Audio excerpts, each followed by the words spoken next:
Hello, everybody. My name's Invicta, and welcome to The Pit here, which is a sort of like a relaunch of my radio show that I used to do a long time ago. Today, I'm very, very excited and honored to be joined by Isaac artist and producer Zombolis, also known as Alex, and that's not to be confused with Alex, my thumbnail artist, so please don't think it's the same person, but I'm very excited to welcome you out here. Welcome, Zombolis. Thank you so much for joining me, man. I'm looking forward to really just kind of like diving into how you came about to be an eventual artist and producer for Isaac, and also just chatting about stuff. How you doing? Doing well. Thanks for having me on. I'm stoked for it as well. Should be a lot of fun. This was a sub goal for my birthday live stream subathon that I did earlier this year. So if you would like to see more interviews like this and like to see the return of the pit for my radio show, then please make sure you leave a comment down below, give this video a thumbs up, and also, of course, go follow Alex on Twitter and anywhere else that I put the links down below there if you'd like to keep up to date with Isaac stuff. So as we get started here, Zombolis, just kind of introduce yourself. What is your official title for Repentance and Isaac, and what all do you do for the game? So I've done a lot over the years.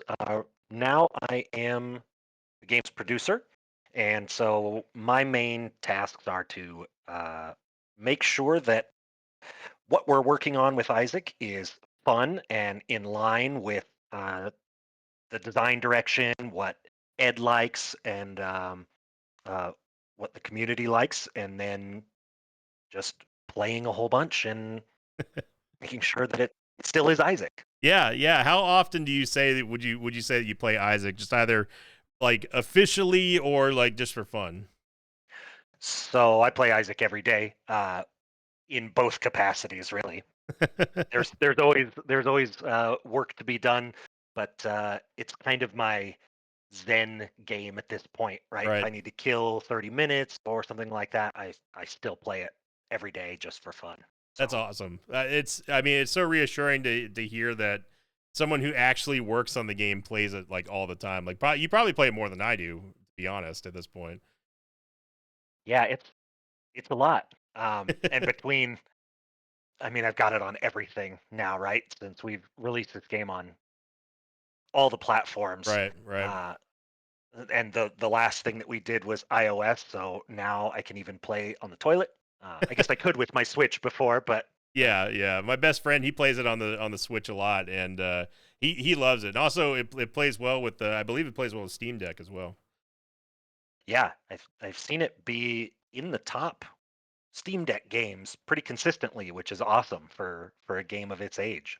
Yeah, and that's kind of like we'll a little bit of a preview coming up for the later discussion. But we're coming up on the 10-year anniversary of the Rebirth era now, and I know that there's lots of excitement, lots of wonder, curiosity about what's we're going to be seeing. But we're getting ahead of ourselves there, and I want to focus purely on you, Zambola. So.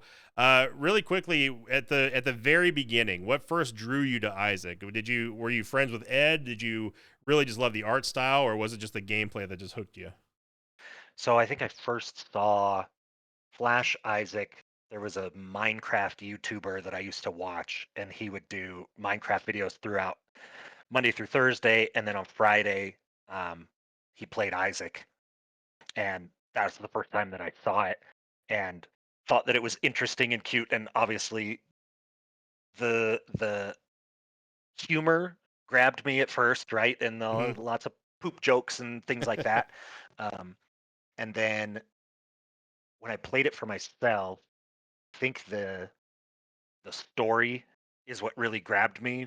How ambiguous it is. I think there's if you're making a game, especially that's going to be a little bit edgy, uh, that deals with religion, the really low hanging fruit to pick would just be like, oh, religion bad, right? And Right, I think right. Isaac is much more ambiguous in how it presents and its narrative and lets you kind of decide. So that really struck a chord with me. And then I think being able to see a game that it reminded me of Country 2 as a kid because I've always been a completionist in games. Hmm. and and consider it beaten. But if you went and got all the coins and all the collectibles and stuff, you could fight the real final boss. Right. And having access to that, right? I've seen part of this game that was intended that nobody else got to see, if they weren't really diehard, was something that I loved, and Isaac does that over and over and over again. Yeah. Yeah, the way that Isaac is is deliberately ambiguous on not just about lampooning dogma and Christianity or Catholicism on the whole, but it's an actual game that's built around that idea of there are you and I we discussed this earlier, just chit chatting, where it on the surface is like you said, it's the low hanging fruit. It's very easy to take everything at basically at the surface level, but then there are elements of the game that if you feel like or want to have the desire to dive deeper into it, there's a much deeper level of not only gameplay, but then there's more story to uncover. There's more lore behind some of the certain items that actually have a pretty significant impact and letting you discover like this game is not one of those games that is just flat out. It's definitely more than meets the eye, and that's something that I think a lot of people, when they kind of have like that light bulb moment, about this game, it's like, okay, this is not just a regular roguelite bullet hell shooter. There's something more happening here, and I think that's really been the key, one of the key components anyway to Isaac's longevity. Yeah, I think of The Witness. Did you ever play The Witness? I did not know. Yeah, that Jonathan Blow game was a puzzle game, and there everybody has a moment in that game where they realize that it kind of blows your mind.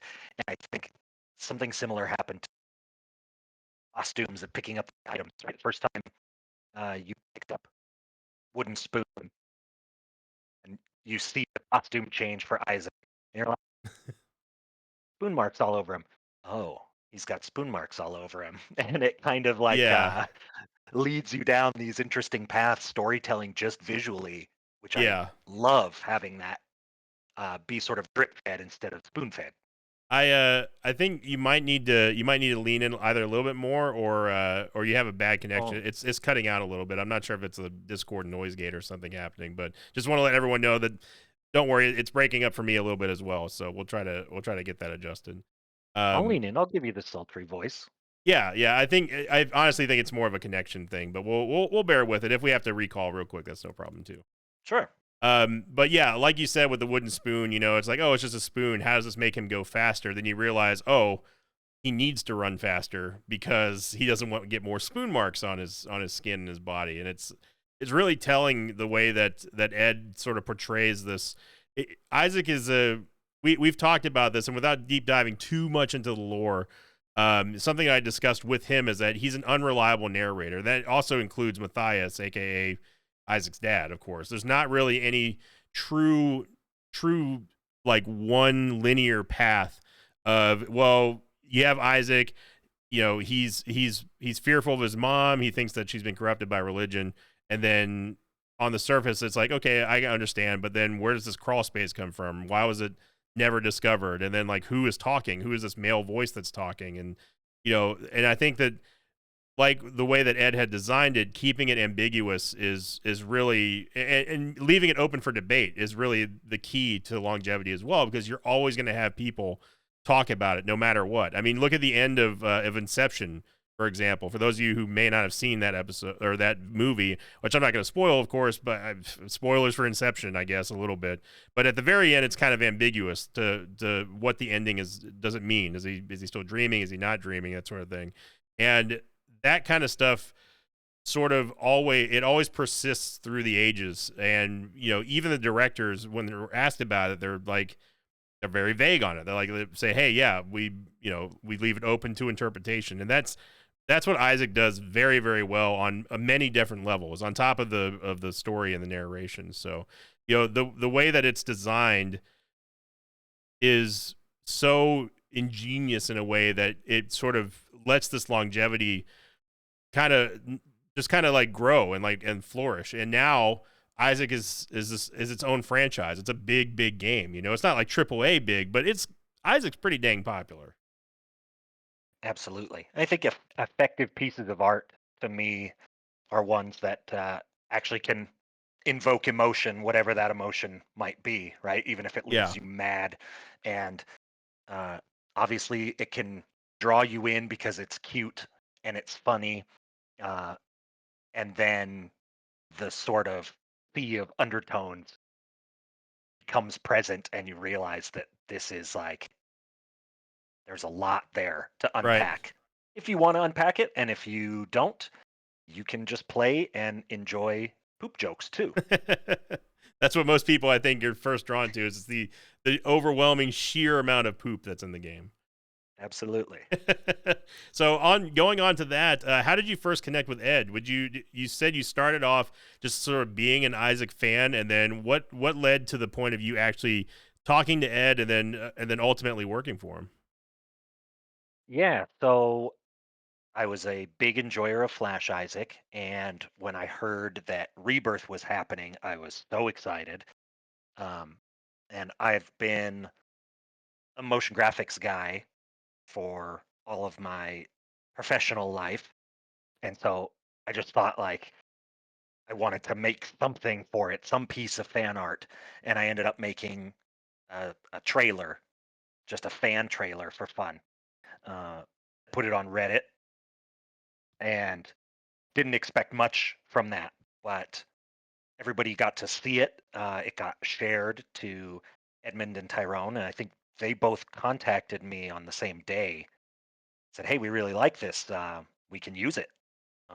They gave me made access to the game, and I got to play, which was just a fan's dream. Wow, yeah, that's And awesome.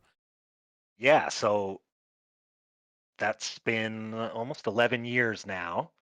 And now I do all the trailers and am involved with so many aspects of the game, and it's really amazing. Yeah, that's like a dream come true, isn't it? Like you're as especially as an artist, like getting noticed by the person that you're making fan art for essentially, and then them wanting to be like, hey, you're good enough, like screw an application process or anything like that, like we want you. Like that's got to be an artist's dream, right? Yeah, it's fantastic, and it also, in this particular case, really showed off to me uh, the quality of the people that I'd be working with because the key art for Rebirth was done by Sam Keith, Mm. who I know Edmund loves, and is one of my all-time favorite comic book artists. I have every issue of the Max and all weird alternate things of his. I'm just a huge Sam Keith fan. Seeing that uh, coupled with Edmund's art, who I also sort of idolized, and then getting to work in this space with these people as a peer, and you realize like Edmund is just he's a dude. He's a Yep. cool dude. He's very smart, and he understands what makes a good game and how to tell a story. Um, he's just a guy, Yeah, and in his own I I, Edmund sort of way. I love that. Yeah, Yeah, it's he's very unique. he remains humble, Yep. and working at Nicholas as well uh, has just been an awesome experience for all the other people that are involved in Isaac because everybody there is very talented, and many of the people who have worked on Isaac throughout the years have had similar stories as mine. So, uh, Adrian Spider, who made Spider Mod for the original Flash Isaac, Hmm. and the name of the item got carried over from. He was the same, right? He made a mod for Isaac. He hacked it to fix all the problems with the Flash game, and Vin Kilburn was the same. He made the mod Antibirth, and so being able to find those people who are so passionate, who are the right people, they just get it, they understand, and bring them in to work on the official game. It's such an awesome experience because you're you're always working with people who are interested in betterment of the game because they're fans themselves. Yeah, and they're willing to put in. They've already, I mean, hell, they've already put in the time and effort, and many, I don't even countless hours to improve what they think the game needs, and then that passion really does translate into ultimate like changes for the game for the better, and it's almost unheard of these days in the gaming industry, especially where just I mean, it's hard to even call them freelance at some point. Just fans of the game who get really worked up and really, really passionate about. I would like to see this, or I'm going to make my own Isaac mod, and then have that actually not only be in the game as is, but also being able to eventually work with the developers it's unheard of. That's not something that you ever really come across, and that goes for any industry, but especially the gaming industry, where everything is just seemingly so formal, and you got to go through corporations, all that kind of stuff. That's what has always kept indie devs above the rest of the things when it comes to in the gaming industry on the whole, especially from a design aspect, I think.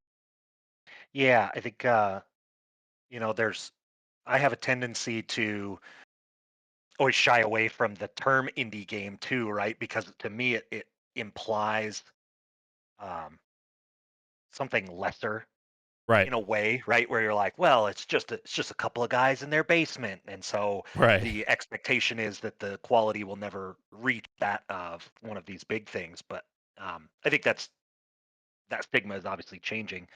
Um, but the indie game scene definitely maintains the soul, Hmm. right? Of the passion projects and stuff for the reasons that you described, not having to uh, appeal to so many different people or meet the more gigantic corporate quota side. It's Right. you can really find people who are willing to do this labor of love and um, be proud of what they've created and stuff. And not to Yeah. say that there aren't amazingly talented and gifted people in the AAA industry either, but I like I like this spot a lot. I mean, you seem. I mean, you're coming up on 11 years now, so you must really love it. I mean, to do something for that long, that's yeah, again, it is like a dream come true. So, if you're just joining us here on Twitch, or if you're listening to this here on YouTube, my name is Invicta. I'm currently interviewing Alex, aka Zombolis, part of the Isaac Dev team, also a producer and artist for Nicholas as well on the game. And going back into it here, talking about passion projects, really, just really quickly, another recent example, and probably the most recent example, is Balatro, or Balatro, however you want to pronounce it, with Local Thunk being a solo dev who made it for him and his buddies, which of course turned into an explosion of a global gaming hit. I mean, that's the kind of stuff that you really just you only get from indie devs, and stigma aside of the term, it's just something that I've already seen it where people are making art for Local Thunk, and trying out like pitching mod ideas and that sort of stuff. And he's active in a lot of my mutual friends chats too. So that level of interactivity to where you can really say, like, hey, like, by the way, is this something that is supposed to happen, or is this something that it's not supposed to happen? You can't get that level of interactivity and connection with other types of games like you can with the indie scene. And that's something that you've been doing as well. For I don't know how long you've been active in my chat, but it seems like for a while now. And we've talked Mhm. we've talked in the chat, also off chat about stuff, and and that just shows that there is a deeper understanding of, okay, the people who play these games keep these games going for us, and we want to make sure that we're listening to the community. And I think that's you're almost, would you consider yourself to be like a community manager at this point for Isaac, or like maybe a an assistant community manager? Like, how would you describe your interactivity with the Isaac community, and what all gets passed up the ladder and stuff? Sure. Well, I wouldn't want to curse myself with a title that would uh, force me to Right. delve Yeah. into the deepest depths Yeah, of yeah, not depravity. obligating you, But of course. Yeah. but yeah, I think like um, I go to a lot of different Twitch channels, and that comes from just being, again, a fan of the game. And I work from home, and I typically work really late at night, and so I like having stuff on, Mhm. some noise or some twinkle of humanity there while you're working in late hours. Right. And so I would always put on Isaac streams, and now working on the game, it's like a great opportunity to interact with the community in kind of a casual way. And there are several channels, yours included, that I get to go to, and if people know who I am, they can they can ask questions. Hey, or I ran into this bug, or isn't this thing weird? Is this the way that this thing is supposed to interact with? And it's a nice way for me to sort of collect data and also see what people are doing. Of course, I like and have for many years a lot of the big channels. I watched a lot of Northern Lion and Cobalt Streak, and but I Mhm. also like smaller channels that might be doing more niche Isaac content to see how people play and what the general consensus is on certain parts of the game, to avoid maybe just the big echo chamber kind of Yeah, yeah. responses. Yeah, And so, you don't want to have the majority overtake the, well, there's this little thing that might be a big thing, which no one ever even recognized because they're too busy listening to the same thing over and over again. yeah, or what are the speedrunners like? Right. We know, and we know people play for lots of different reasons. There's min maxers, and there's streakers, and there's people who only do Tainted Lost. I found a channel where the guy only plays um, Tainted Jacob, and he has like a 200 win streak, and it's just incredible. That is I madness. can't fathom it, Yeah, that is right? absolute madness right there. So yeah, seeing, okay, well, here's somebody who's coming at it from a different perspective. That's his favorite character. What does he think of how the game is working? And I just kind of like having my finger on the pulse of it, Yeah. and also because I still like to talk about Isaac. So getting to hear what other people say is fun for me. So I don't Now, know about community manager, but I'm right, definitely right. a community member. You're an interactive community member that just happens to also work on the game. Yeah, That isn't a community we'll, we'll, manager. we'll fit that on a business card Okay, somewhere. yeah, we'll figure out a proper acronym for that. But yeah, all kidding aside, though, I will ask you.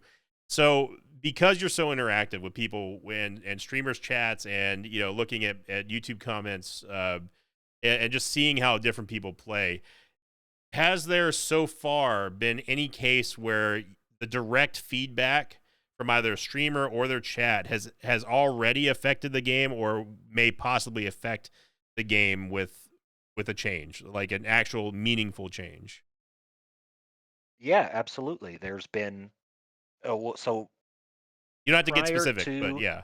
prior to the Forgotten update, we were doing booster packs for Afterbirth Plus. Mhm. Believe that was the era there, which was like seeing amazing mods that people had put together that were like, that's right on theme, or that's a single item that we think would like enrich the experience, Mhm. um, without being fully transformative, and we plucked those in and brought them in, put those people in the credits, and utilized their ideas, right? And Ed frequently asks on Twitter, what are your favorite items? What are your least favorite items? And so certainly through Repentance, there have been many items that have been uh, tweaked and modified and made to be more fun based on the community thinking that it needed something, or finding combinations that are frankly just impossible for us to do. Yeah. There's no way to test it every iteration of things. Um, and Yeah, so yeah, that's with the amount of synergies that exist. I mean, it's the amount of manpower. I guess in a way, the streamers and just the players are able to let you see stuff that maybe you guys haven't even seen or thought of before in terms of synergies.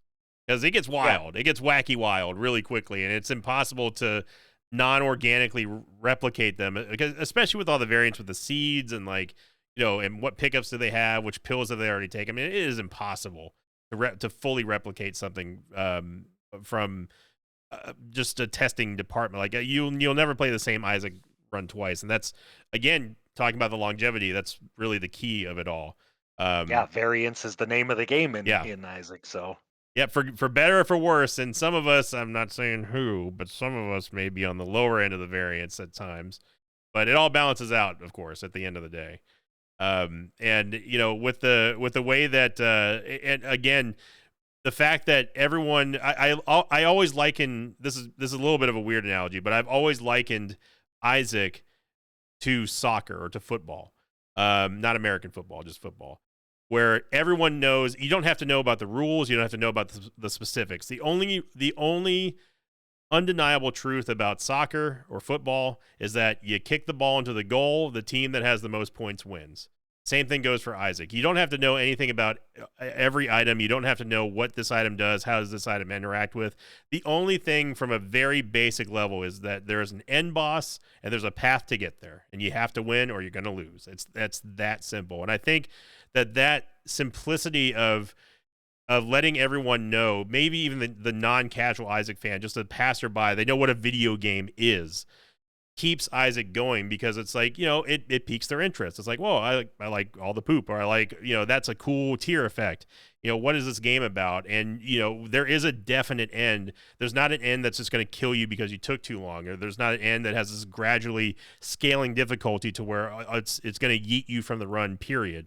Like Isaac has always been, Troll Engine aside, has always been a game of skill. You can overcome the bad RNG. You can overcome bad situations with skill. There are times where obviously you're going to lose, but for the most part, you play a character, you got to beat the final boss, and that's it, regardless of what the progression is. And having that simple understanding of the game really keeps it going for, I think, a lot of people, because there's just, like you said, with the variants, there's so many different ways to get from point A to point B that every run is interesting in its own way. It has its own personality. And that kind of stuff, as from a YouTuber side of things, makes it an infinitely amazing game to stream and play every single day. yeah, it is very deep, and I think the way that people play it evolves over time too, right? Yep. Because now, obviously, you go for unlocks, and a lot of the time, early on in Isaac, it's it's not even necessarily about the run that you're on. It's what the next run could be, because I'm going to unlock something, and so you're looking forward to that next run. Uh, and now, after so many hours and having completed it start to finish many times, uh, I like to play to see what kind of emergent things happen that I've never seen before. So I play risky, right? I don't myself personally. Uh, I don't play for streaks or for time. I like to say like, yeah, what the heck? Let's do it. Like, yeah, I'm gonna pick up soy milk because I don't know. He's a pill There's taker. probably Get something him. really fun. I am a pill taker. Every one. Yeah.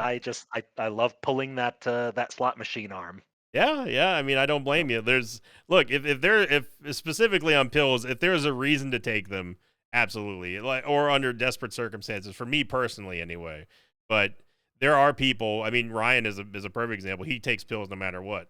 And again, I understand why, but I also understand why people wouldn't want to take pills. So it's just it. But that's one of the many different paradoxes that exist in Isaac, of the different play styles, the different mentality of every player is going to be different. Obviously, they're going to be influenced a little bit by what they see or what's the most successful. But at the end of the day, it's a game that you can develop your own strategy, your own biases against certain items, or your own tendencies for a quote meta game. And I know that a lot of people like to make fun of people, including myself, who say that there is a meta, but in Isaac, there kind of is. I mean, there's shifting metas, shifting philosophies, and it all encompasses a game where the object is to simply go to point B, beat the boss. You're either going to win or lose, and that is what makes Isaac so endearing and infinitely replayable and infinitely watchable till until the next game, whenever that's going to be, and that's what I love about it.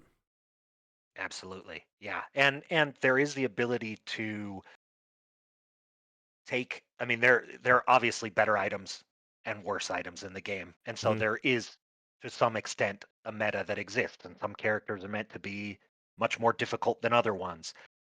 So if you are going for a particular goal, there is sort of this blanket meta that people kind of refine into their own personal ones, right? Everybody Yep. has their own will never take items.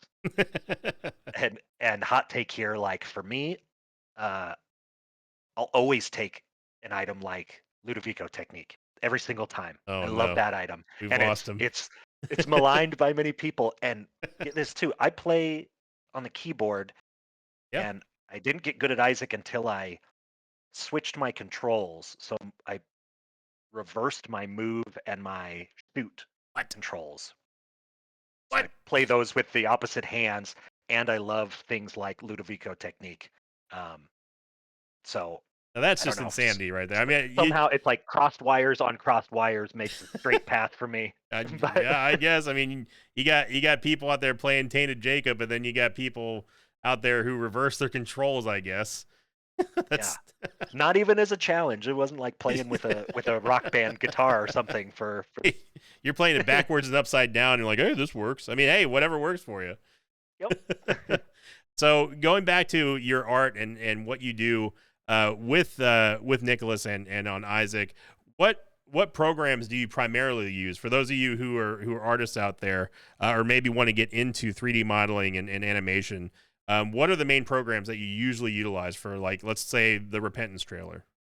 Sure. So starting off, I I went to school for animation, and uh, we were working just sort of breaking into 3D, and we were using 3D Studio Max, and I absolutely hated it. I could not figure it out. There was some disconnect where you were supposed to model a character in one class, and then the next class you would rig that character, and then the next one you'd texture it and paint it, and the next one you'd animate it. Well, if you screwed up in that first step somewhere along the line because you were learning modeling, then your model was not put together properly for rigging. And so you were just like, you've hobbled yourself from the beginning, right? So it was right at that time too that Disney said Pixar was doing so well. They're like, we're not doing any more theatrical releases of 2D animation. And so the school made a big pivot into 3D. And I was like, I gotta graduate. I don't know how, but I don't want to touch 3D. I hate it. Right, So right. I taught myself After Effects, Adobe After Effects, Hmm. which, you know, I've always kind of thought of as like Photoshop over time. And then it has like 2.5D um, things. So you can put, planes in 3D space and stuff. And I kind of forced my way through graduation using that and vowed never to touch 3D again. And was doing motion graphics for many years, and always getting opportunities from people like, "Oh, do you know Cinema 4D? Do you know Maya?" And me saying no, and them saying, "Well, call us when you do." That's, And so I decided, I was like, I guess I gotta learn some of this. And I played around with all of them. Blender was the one for me that uh, clicked. hmm. Something about, not just because it was free at the time, and the other ones are ludicrously expensive. Yeah, Um, especially Maya. but yeah, open source and a big community of people. So there were lots of tutorials and things available, but something about just the workflow made sense to me, where I'm like, okay, I can grasp this and I can make it. So all the 3D that you see in all of my trailers is done in Blender. And then I would kind of challenge myself, which with each one of these trailers, like, okay, well, I want to learn particle systems or fluid simulations or tune shading or something like that. And so I would kind of make that a theme of one of those trailers, and then try and make it happen. And then post post production stuff in After Effects, cleaning it up and adding effects, and kind of going back to the area where I felt super comfortable Yeah, those are my two mains. Yeah, as a personal injection here, I've used After Effects before for World of Warcraft PvP videos back in the day, and I always end up going back to Sony Vegas because that's what I self-taught myself on. And every time I went to After Effects, I was like, this is at that time anyway. It was like this is the hardcore of hardcore. Like I don't understand any of this by my own volition, right? Like there's only certain Mhm. amounts, and back then there was not really a whole lot of After Effects tutorials out there, so I just kind of winging it. So I always even now like anything that I use for animation, I always go back to Vegas because that's just what you're familiar with. And the fact that and Blender is one that I hear a lot of commonly from artists or even people who are kind of teaching themselves. That seems to always be sort of like the stepping stone launch pad for the bigger programs and the more I guess professional tools out there. It's always been Blender. At least that's what I hear Yeah, anyway. I used to get laughed out the door, especially when Blender was fairly new, um, just because certain studios they'd pay for licenses for Mm. Cinema 4D or for Maya or something and say like, well, that's what we're on. So you're using free software. It's got to be janky. And Blender had its fair share of jank. But I think like my personal opinion is for people who are learning art, especially, that you shouldn't feel pinned to any one particular software. Like I hate when I have an idea. I know exactly how I want it to look and I'm in a software and I know that there's a button somewhere. It's somewhere in a drop down, in a sub drop down, in a folder that that will accomplish the thing that I'm looking for, and I just don't know where to find it or how to click it or what this particular one is called. Mm. And so you find the software where it does make sense for you, where you're not it's not impeding you, it's enabling you to create your art uh, and use that. I mean, and eventually it led to where you are now. like Absolutely. Yeah. and that's what I Nicholas love of never scoffed at the fact that I used Blender to create those things. He said that looks how we want it to look. So we're happy. yeah, I mean the ends justify the means. I mean that's how I've always been. It's like if this is accomplishing what I want it to be, then I don't care what the artist did with it, or I don't care how it was produced, as long as like it's actually the direction that we're looking for. From someone I've hired many artists back in the day for doing various things. So I'm like, yeah, look, I don't care what program you use. Like this looks awesome. Like I'm down for it, and I'll happily pay money for it. I love Yeah. I love that kind of stuff. So again, if you're just joining us here, everybody on YouTube or on Twitch in the live chat here, I'm joined by Alex, aka Zombolus, the producer and also artist for Isaac, working for Nicholas, and we're talking about Isaac, shifting over now to be a little bit more focused on the game itself for the last 20 minutes here. Um, how many hours do you have in Isaac? That's one thing that I think a Hmm. lot of people would want to know. So let's see. I just brought up Steam. Um, so on Steam, I have 5,820 hours. Woo. Uh, I know I've got, let's see, uh, the original Isaac, I've got another 800. And then all the stuff that playing in beta, playing on all the different consoles. So I've got hours logged in on PlayStation and Mobile Xbox and and yeah. Switch and mobile and everything.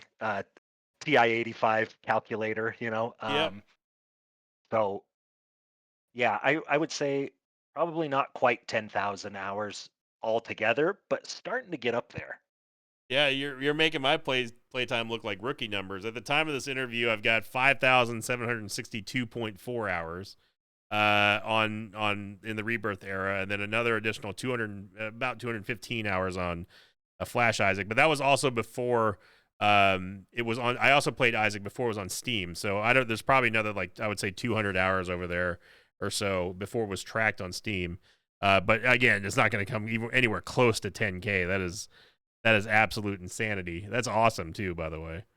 That's a ton for you too, though, and that is I mean, you're one of the OGs, Yeah. but it's certainly a testament to uh, how this game is why this game is so great that Yeah. like you could spend that much time. 'Cause I've been playing other games. I feel like recently I have been going hard on Helldivers 2, Oh right? I've been man, playing a lot of that game.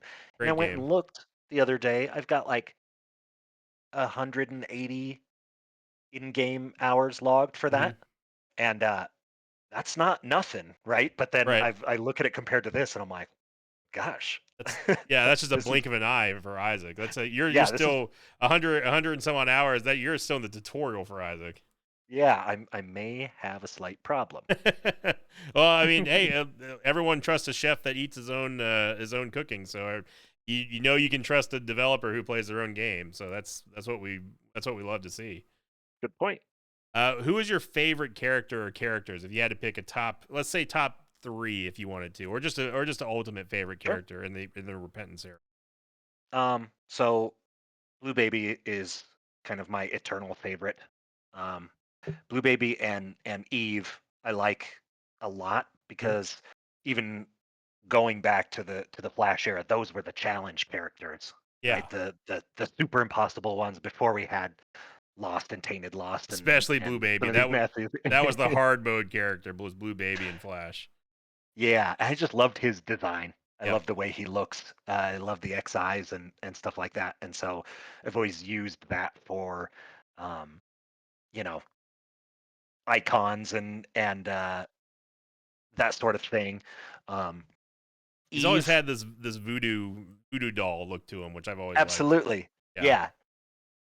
Um, and then Eve for some of the stuff that I was mentioning earlier, the like playing risky, Mhm. and she's so incentivized to. And you and I may differ on this, but I love items where you're like, you got to take damage to enable them and stuff, right? So some Yeah. because I don't really care if I die in a run. I've seen all that there is to see as far as the linear story of Isaac. So now it's like, let's see what crazy stuff I can do. And so I like some of those high risk, high reward, Yeah. play styles. And she's she's a cool goth girl. And, These dang and goth then girls, man. yeah, I think on the new side, I love Tainted Maggie. I love just Yeah. bumping into people, and Yeah. I love Tainted Maggie. there's a lot of fun that can be had there. Uh, and then here is my hot take too. I really like Tainted Blue Baby. Yeah. I think that we've discussed that it's dangerous, horribly dangerous, picking up IBS. But the character himself, who has those various poops, I love the combinations and the fact that it's so unique to him. Yep. Uh, and so, I really like playing as Tainted Blue So Baby. for Tainted Blue Baby, I want to ask specifically because I'm glad you brought him up. The I every single time I spend like probably a quarter of the episode explaining to people that it's not just a character that just randomly throws out crap every now and then. He has built-in synergies in his kit, like legitimate synergies. Like you use the creep that he spreads. You preserve it with the petrified poop so it stays on the ground, and then you put out another poop which enhances the effect there. Obviously, the big one is going to be hallowed ground. But are there any other synergies other than like the flaming poops, the poison tears, the sacred heart, holy shots like Star of Bethlehem shots or whatever? Is there any other ones that people haven't discovered yet, or like are really hard to get to, or is that pretty much it? And that's how he's quote supposed to be played. Yeah, I think people have found everything. I wouldn't put it past Vin to have something in there that people haven't found, but I think I've found everything, so Mm. I might be surprised as well. And I like your comment there because he almost works weirdly in sort of like a tower defense kind of Yep. way, right? Like you're looking at the zones of the room and saying like, okay, in that safe corner, that's where I throw the corn poop so that I can have a constant stream of flies. Yeah. Or like I'm fighting a long fight boss, maybe against Hush or something. So I want to make sure that the creep is in a good place where I'm going to be able to enable it to do its job. Yeah. You look to where you can set up a base basically. Yeah, absolutely. Yeah, that's one of the cool things about him, and that's not because, to be perfectly frank with you, I hated the character when it first came out because I didn't understand that the only thing I saw was a character that blows himself up, and also one that also blows up because he threw out a poison poop that just happened to catch on fire, which is a synergy that you learn the hard way. But once you get past that and actually start to learn the character, you realize that he's not really too item dependent. He can right out of the box. Tainted Blue Baby can beat the game. If you're good enough with it and you're good at managing your health and not hitting yourself, Tainted Blue Baby can very easily beat the entire run. I wouldn't necessarily say all bosses, but if you got to complete the run and you have garbage items on the way there, he can definitely do it right out of the gate. Yeah, that's what's cool about all the characters, but the tainted characters especially is uh, having those unique starting points um, makes it so that like there's certain items that you're going to get with any character which will supersede anything else, right? You're like, well, I'm strong enough now with this set of items that it's slower for me to use dark arts with tainted Judas, right? But until you pass that threshold, uh, it's a godsend to have that, right? And so Yeah. all those tainted characters kind of start that way, where you've got some very distinct, very unique advantage to them, and eventually the run will enable you to outgrow it or make it ultra powerful. Yeah, it really can only go up in those certain situations for characters. And speaking of Tainted Maggie as well, I mean that's a character that I know a lot of people are not really huge fans of, and it's probably because they either just haven't gotten those right unlocks yet for her, or they try to shoehorn her passive too late in the game where they're not able to keep up with the HP production. Um, but the way that she plays, it's so unique, and I mean, and throw in Tainted Keeper in there as well. I love the idea that they are their own sort of they are their own perpetual engine to keep them going in a Absolutely. run. And that just and whenever you have a character that their mechanic interacts, it is totally is just unique to them and it's self sufficient. That is a more interesting way to play the game for me personally than getting the same 10 items over and over and over again. One of the reasons that Birthright is such an incredible item too, Yeah. right? It's one more step of that. Yeah, to the extreme almost for some Yeah. characters. That's why I love it. So we talk about your favorite character. What would you say is your if you had to pick one item? I hate to do this because this is like asking Mm, me what my favorite Metallica song is. But yeah. if you had to pick one item to say this is my favorite, putting you on the spot, which item would that be? Absolute favorite item. Think it might be, I would have said Cricket's body back in the day, Right? because it's just fun. But I think it's Dirty Mind. Really? Yeah, I love the little poop army. Um, since I was a kid playing Mario 3, I loved the bloopers that had the little baby bloopers like flying behind him or floating behind them. Uh, They were, these little 5 by 5 pixel itty bitty little guys, and I just thought they were super adorable. I loved them. It kind of reminds me of that, and similar to what we were talking about with Tainted Blue Baby, right? You get this army amassed Yep. so often. You find a rainbow poop, and you don't utilize it properly, or you accidentally destroy it Yeah, that I was before. gonna say that it's very easy to accidentally just yeet them out of the run.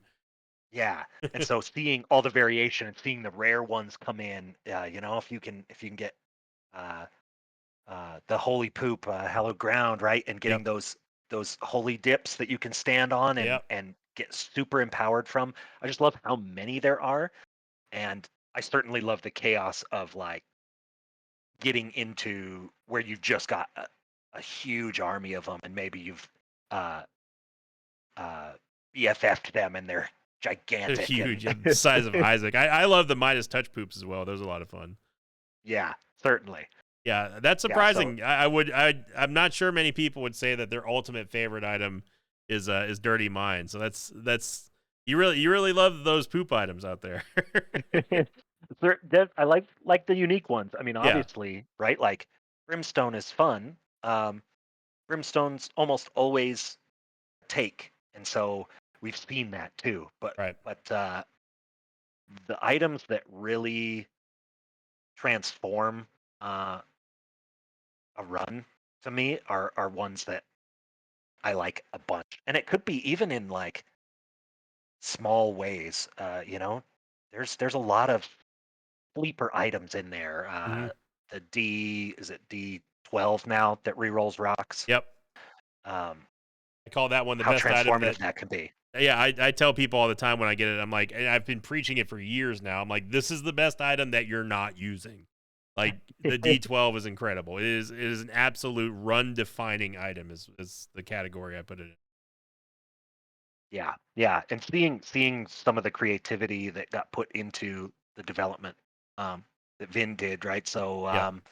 Book of Virtues, and seeing how many different kinds of wisps there are, and he really Yeah. thought about drilled down into so many different scenarios and how these could be unique.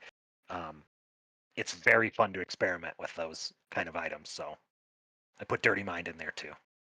Yeah, and I mean, I feel that I feel that with the thing speaking specifically of Dirty Mind, the reason why I'm not a huge fan of it is just because of the variance that happens with all the bouncing and stuff, especially for flying enemies. They can inadvertently just launch something right at you, especially if something's charging at you. So, but again, going back to the topic that we were talking about, a couple of minutes ago, um, you know, you're gonna if you put 10 Isaac players in a room and ask them how is your preferred way to play, you're gonna get 10 different answers, right? I play more of the super ultra conservative safe side, and just because that's just the technique that I've like sort of like, hey, this works for me. I like Mhm. to if we go into something like a battlegrounds game like PUBG or Fortnite or something like that, I let people kind of like work themselves out while I'm kind of trying to amass power and stuff and then swoop in. Like stay safe, I don't hug the edges all the time. And sometimes you get a wild hair, you want to go fight people. But for the majority, I like to play the conservative style. It's like let's take a step back, let's let logic kind of seep its way through and not act too rashly to change up the mojo of things. But for your sake, and on the other hand, I mean, you saying that Dirty Mind, is your favorite item really speaks to what you were also talking about earlier about, taking pills all the time or you don't really care about streaking or winning necessarily because you've already done all that. You want to see just how crazy things can get, and that's a very chaotic item. And that's just a great example of the duality of just two Isaac players in one conversation. So I mean, and that again, that goes back to the original design of Isaac, which is just it's such a unique game that allows you to be that free with your philosophies, different philosophies, but all having the same overarching goal of you want to win. No one wants to lose. Yeah, yeah, exploring the different mechanics and finding the one that fits for you is is super fun, and it's also very fun to see uh, what sort of triggers people, right? And to Yeah. see like, I can't believe you took that item, or why didn't you do this? Um, is it it's Comment Bagel who does Tainted Lost Streaks, and she's very good at it. And I know she had at least at one point like a reward, like a spend your channel points or something like that Hmm. to initiate the Holy Mantle breaking sound, which is just like a way to absolutely torture her, right? Right, right. uh, and yeah, seeing those little things that like that is her focus. Like play this, get that streak, do it right. Somebody else might want to see like, I want to break the game. That's the goal, is to like absolutely destroy it. Get every item in the game Right, bring in the a game single down run. down to its knees, like have that sort of thing happen too. Yeah. Yeah, or just explore the possibilities. I am sure that I've tapped this floor for everything that it's worth, right? There Right. is not a penny that I haven't collected. Right. So, But then there's also those gamers who are like, but maybe there's something I missed. You hmm never know, like though, like they just keep going, like, oh, it's the diamond is just behind this next block, sort of thing. Maybe I can find that one thing no one has found yet, or no one is even really talking about.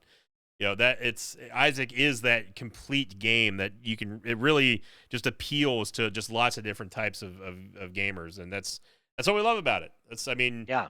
and like you said, like, Lord knows I've been on the receiving end of like, why didn't you take this? How could you like this item? Like, it's like, okay, but I'm sure that, like, there's probably items that you like that I don't like, and I'm hmm certainly not gonna not gonna lament the idea of someone can't have the differing opinions about items, especially in a game that has, well, I think we're close to 1,000 items now if you include kids and stuff. Getting up there, yeah. Yeah. I think that's one of the things that's going to be the most fun for a person like me who's a little bit, I guess I call myself chaotic good, that seeing people play online together with much different philosophies about how stuff should be done or what characters to play as or who gets what item.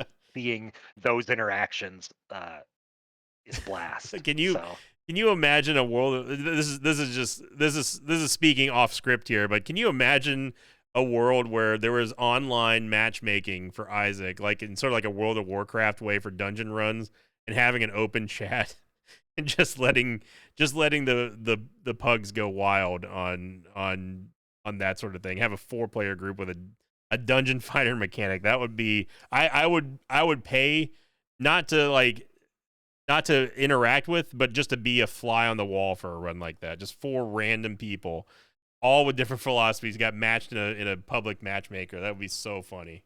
yeah, yeah, and just enjoying the chaos. Yeah, especially if you turn friendly fire on. That would be hilarious. Of course, I would never Brutal. play it, but that would be hilarious to see. Um, so we've talked about your favorite item. What would you say is your least favorite item if you had to pick one? Least favorite.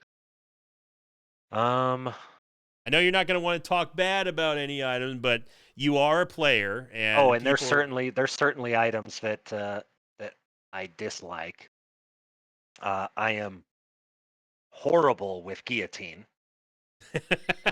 For all that crossed wire stuff that we were talking about, and I can play Ludovico technique and dodge and have no problems like parsing all that information. Right. Uh, something about something about that item just destroys my brain. Yep. You're not Um, the only one. That's like I even talked about it on an upcoming episode. I don't know when this is going to air on YouTube, but I even talk about guillotine specifically. I'm like, I let the head rotate around. That's fine, whatever. But let me stay centered. Like, let the tears come out from Isaac's body instead of his head. yeah, yeah, that one would be up there for me. Hmm. Uh, What are your feelings on static drops like little Gish or little Chad? Whenever you make your way to the boss in a level, and then or even like an orbital at this point, and you know that you're not going to get a stat up. Is there something about that you're like, well, just kind of deal with it, or is it even a bummer as a player for you to come up like say against Gish in Depths 1, and it's like, ugh, I needed a tears up, and we know we're not going to get that. What are your feelings on that? Those kind of drops? uh, they don't bother me. One because the slot machine arm was just pulled a little bit sooner, right? Instead Right. of instead of after killing the boss, seeing what the slot machine poops out, it was you pulled that before you fought the boss. Right. Right. So uh, to me, I we definitely like having stat upgrades be part of the boss pool so that you can consistently empower yourself if the rest of the game isn't giving you those tools. Right. Um, to me, though, my own personal opinion is I would love it if if they all did they all had unique drops, and maybe not forced. But I would love it if sometimes Monstro gave Monstro's tooth or Monstro's lung, uh, or things like that. Right? I Right. Yeah. like the thematic uh, pieces of that. So like defeating Chad and getting Little Chad, defeating Gish and getting Gish or Little Gish. Like Conquest and Conquest Pony, like, or Yeah, the yeah. I actually Headless kind of Horseman. like those. Not that I haven't been disappointed by them plenty of times when you're, especially before we added Potato Peeler, and you were really trying to get that fourth Meat Boy or Bandage Girl, and Conquest showed up. Right? Yeah. I've said some dirty things into the air about those, but that's also Isaac to me is just the experimentation of it all and just seeing what happens. One more pull, okay. Got to make it work, This right? Yeah. this pull sucked, yeah. Like, Yep. yeah. Yeah, I People think see that. items like Kamikaze, right, and they're like, "That's a terrible item. That's a no take," until it's not, until Yeah. it just works. And I think that there are ways that all the items kind of like get their little spotlight. Mhm. So I And ain't mad that's, at Little Gish. yeah, I mean, for me, like, obviously I would much rather have a tears up or movement speed up or a damage up than Little Gish, but it's like we said, you work with what the game gives you, and that's why I personally have always liked Eden, is because I think that's the ultimate test of that. Because not only are you have no clue or control over what items you're going to get at the start, but your stats are also going to be screwed. So there may be a time where, like, you have an amazing amount of tears, but you have absolutely nothing for damage, but you happen to get a lot of HP upgrades. So it's like, okay, we just need to out tank this game, this run this time, instead of Yeah, work with out what you blast get. it. Yeah, exactly. And If that's if what you I've always loved about Eden. if you play Forgotten runs or Azazel runs or standard Isaac runs and you go to the chest every time and you never take pills and you never go to boss rush and you never go fight Hush and you never go to the void, you only go the one path that you know is the safest route. Mhm. um, you get a good streak that way. um, but there's nothing at stake anymore Right, right. except the potential for losing that streak number. And I like it when there is stuff at stake. Definitely with Eden runs where you're like, okay, I know how to play Isaac. I am confident in my skills. Right, Uh, what happens when I get thrown this curveball? right. Can I pull it out? Those are the fun ones to me. Yeah. Yeah, and I think, and that's the reason why, that's what just keeps me coming back to Eden, is just because, yeah, it's like you're open.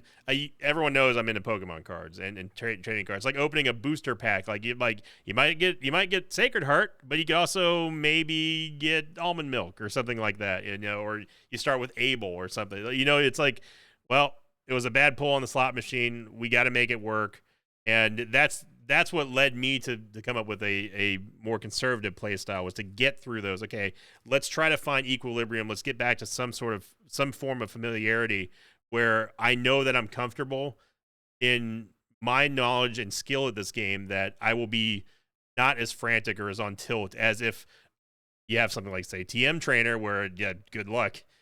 That's, Yeah, that's just you're completely at the mercy of fate there. yeah, Um, but playing a run and allowing the randomness to occur, that's you're the essence putting of the game. into practice those uh, 5,700 hours. Yep. And that's why I always preach about fundamentals. It's like football, like American football. Fundamentals, fundamentals, fundamentals. You're never going to be able to overcome those scenarios without having good basic stuff, or like playing music, for example. Yeah, you might be able to rattle off this really, really fancy fill or something like that.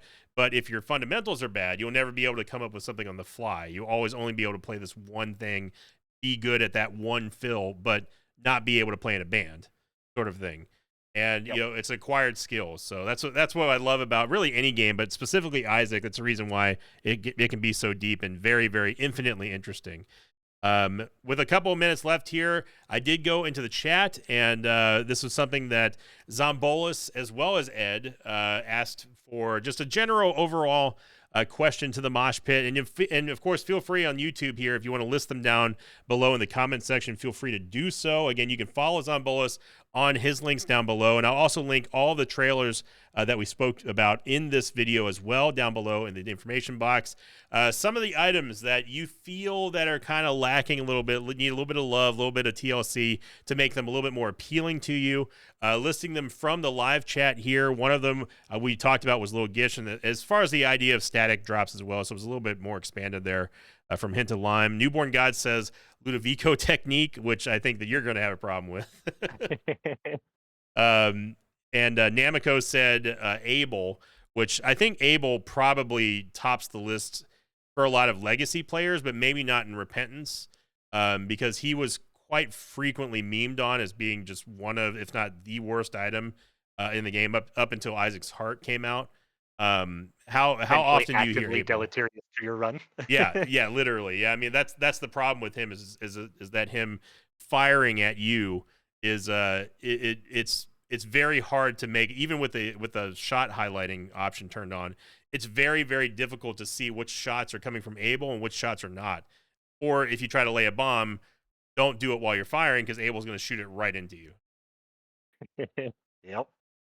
Boy can be dangerous. Another one was from AVD7897 who said Jar of Wisps. That one, I mean, I can definitely understand why some people wouldn't like that, but for me personally, Jar of Wisps is not up there in terms of like the item that I'm just like, man, we really just need a change to that one. So I don't know if that one's too common, but again, we're taking notes here. We're passing up the ladder because this is something that specifically Zombolis and Ed wanted to talk about. Not diving. Here's what I can say too is, I will always listen and I read stuff. I promise nothing. Right. But you can tweet me or X me or send your suggestions to Sinvicta, who might send them to me, and you can at least guarantee that stuff will get read. We do look at it and we do care about the overall health of the game and not just seeing like, this item's underpowered. Maybe this item used to be good, but it hasn't aged well with the DLC that's come out. Right. Or something like that. So we pay attention to all of the feedback, and maybe some of it gets implemented. Don't know. Well, you said yourself that there have been cases already of direct changes based on community feedback and observing streamers and their chat and stuff. So I mean, that's great to know. It's very reassuring, I guess is the best way to describe that. GB Bug is one. That's definitely one that came from the community that item just wasn't doing anything, wasn't helping, and now it's unique. At least it has its place and its special thing that it can do. I will say that it has saved a couple of my runs where I happen to get a soul heart just out of a penny. It's happened before. So I'm okay with the GB bug change. Someone else, Mr. Zulu, said Blood Oath. Blood Oath is definitely a dangerous item that I would say that you don't want to. For me personally, if you're operating on purely red hearts, it's extremely dangerous. But if you're a berserking type player, or if you're a high risk player, it can be also very rewarding. I personally am not a huge fan of Blood Oath unless I have 9 lives or something like that.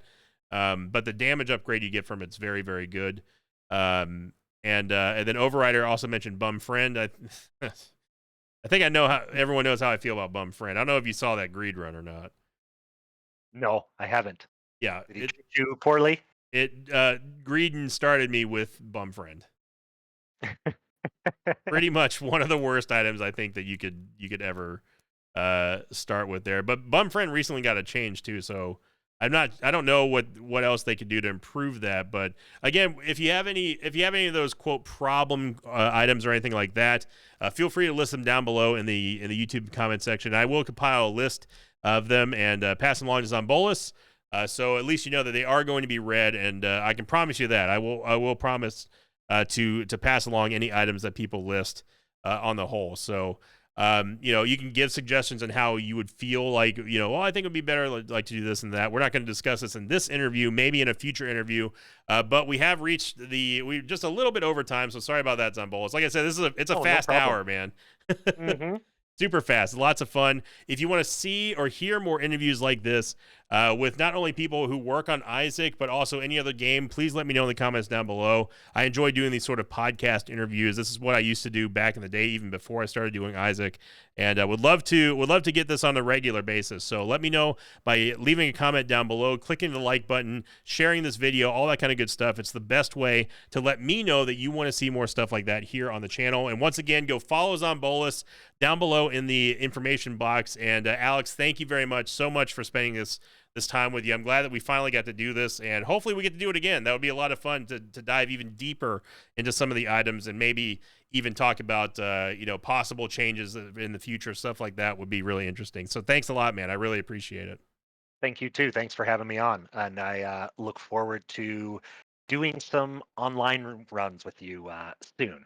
Absolutely, I'm down for it. Just pencil me in because I'm there. Great. So, and thank you everyone listening in the live chat here as well. I do appreciate it. And as always, I will see you all next time. Until then, so long, everybody.